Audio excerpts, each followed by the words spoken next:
Have you ever had someone to try to attack your character, slander your name, or worse, make you out to be a threat or dangerous? There is a certain people scattered and dispersed among the people in all the provinces of your kingdom. Their laws are different from all other peoples, and they do not keep the king's laws. So right now, Haman is painting the Jews to be these awful people who do not obey the king's command, that they have their own laws, their own standards, and even worse, he's depicting them as being dangerous and a threat. It's not fitting for the king to let them remain. So Haman's presenting the Jews as being dangerous, disloyal, law-breaking minority. Has anyone ever made you feel like you don't belong? So he goes on to tell the king, therefore,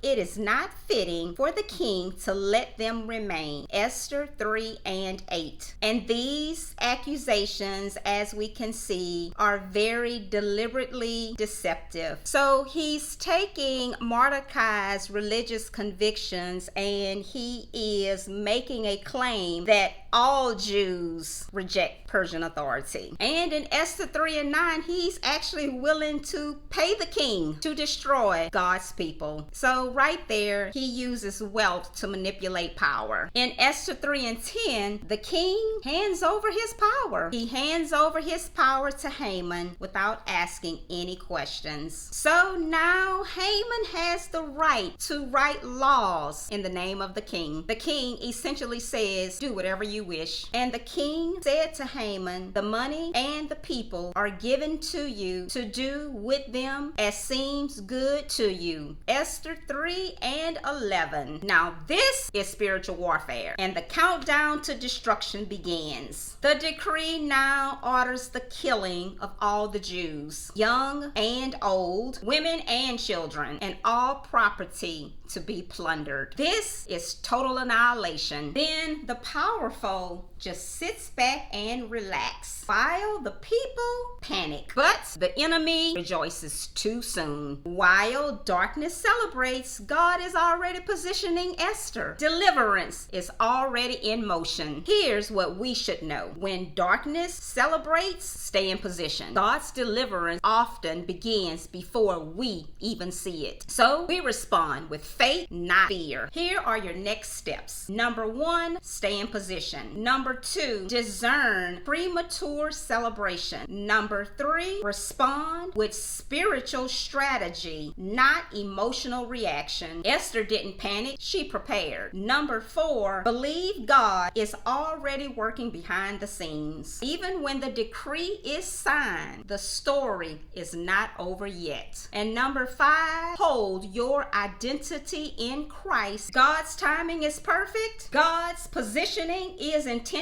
God's deliverance is already in motion, even when the enemy thinks he has won, because you are the purposeful woman.